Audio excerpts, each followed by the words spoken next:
अंतर संबंधित है। जैसे सूरज उगता है, तुम देखो पूरी धरती पर जागरण की एक लहर दौड़ जाती है।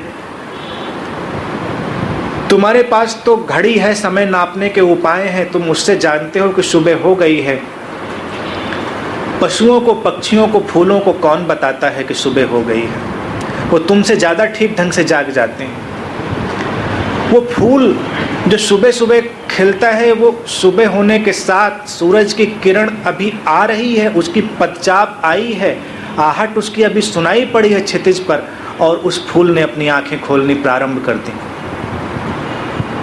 कौन बताता है उसको कि सुबह हो गई? पक्षी चहकने लगते हैं, गुनगुनाने लगते हैं, कौन बताता है उन्हें? सब जुड़ा है। एक सूरज का उगना पूरे धरती के प्राणों को जागृति में खींच लेता है। जागरण की एक लहर ऊपर उठती है और सब उसमें शामिल हो जाते हैं, जड़ और चेतन। ऐसे ही जब एक व्यक्ति बुद्धत्व को उपलब्ध होता है, परम जागरण को उपलब्ध होता है, तो उसके साथ ही न जाने कितने चेतनाएं ऊपर खींच ली जाती हैं।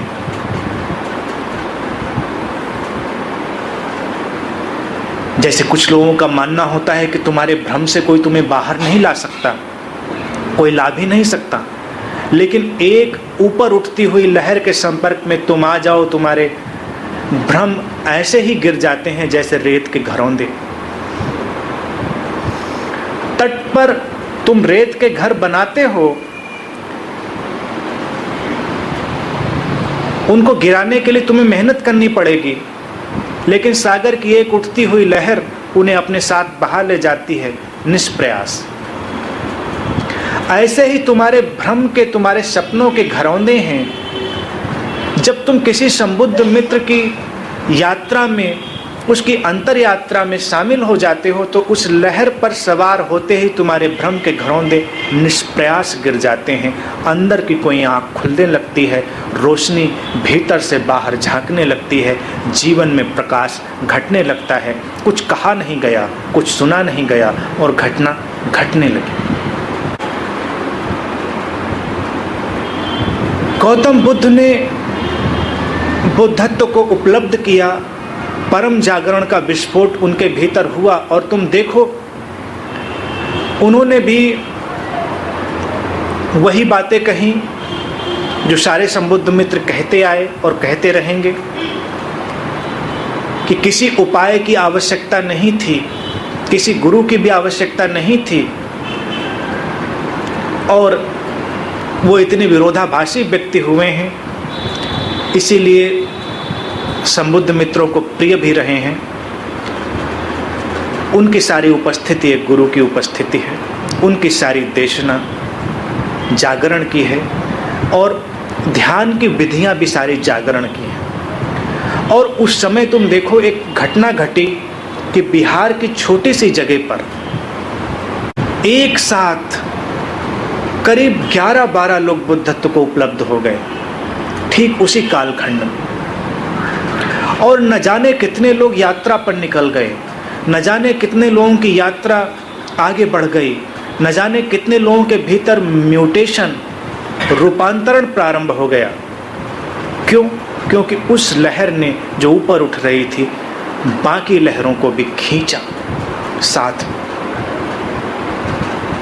जैसे पूर्णिमा का चांद जब आता है और एक मैग्नेटिक इफेक्ट, एक चुंबकीय प्रभाव अस्तित्व में आता है, तो सागर की सतह पर जल की लहरें ऊपर उठ जाती, तुम्हारे मनोभाव प्रभावित हो जाते। चांद पूर्णिमा का अपनी पूर्णता की यात्रा पर आया, उसे तुम्हारे मनोभावों का तो कुछ पता नहीं। वो तो अस्तित्व की एक प्राकृतिक भौगोलिक घटना है, लेकिन चंद्रमा के पूर्णता के आयाम में पहुंचते ही तुम्हारे मन उथल पुथल से भर जाते हैं, जैसे सागर की सतह उथल पुथल से भर जाती है। इस पर न जाने कितने वैज्ञानिक प्रयोग, न जाने कितने सर्वेक्षण किए जा चुके हैं। अधिकांश आत्मघात और अधिकांश दुर्घटनाएं पूर्णिमा की रात को घट जाती हैं। अस्तित्व में सब कुछ एक दूसरे को प्रभावित कर रहा है। और फिर भ्रमों का गिराना, उसमें दूसरा सहयोग बड़े ही अपरोक्ष रूप से करता है। जैसे रोशनी होती है तो तुम्हें फिर बताने की आवश्यकता नहीं रहती कहाँ दीवार है और कहाँ द्वार है। रोशनी के अभाव में हम जन्म जन्मांतर तक इस बहस में उलझे रख सकते हैं कि दीवार कहाँ है और द्वार कहाँ है। तुम बहस पर बहस किए चले जा सकते हो, लेकिन निकलोगे बाहर कभी नहीं। तुम भी बंद और जिसे तुम समझा रहे हो वो भी बंद। गुरु और शिष्य दोनों कमरे में बंद हैं और दोनों एक दूसरे को समझाने में लगे हैं कि द्वार कहाँ, निकलता कोई भी नहीं। लेकिन जब रोशनी आती है तो चुनाव तुम्हारा हो जाता है। तुम बैठे भी रह सकते हो, लेकिन तुम्हें पता है जब निकलना होगा उठोगे, निकल जाओगे, दीवार से नहीं टकराओगे।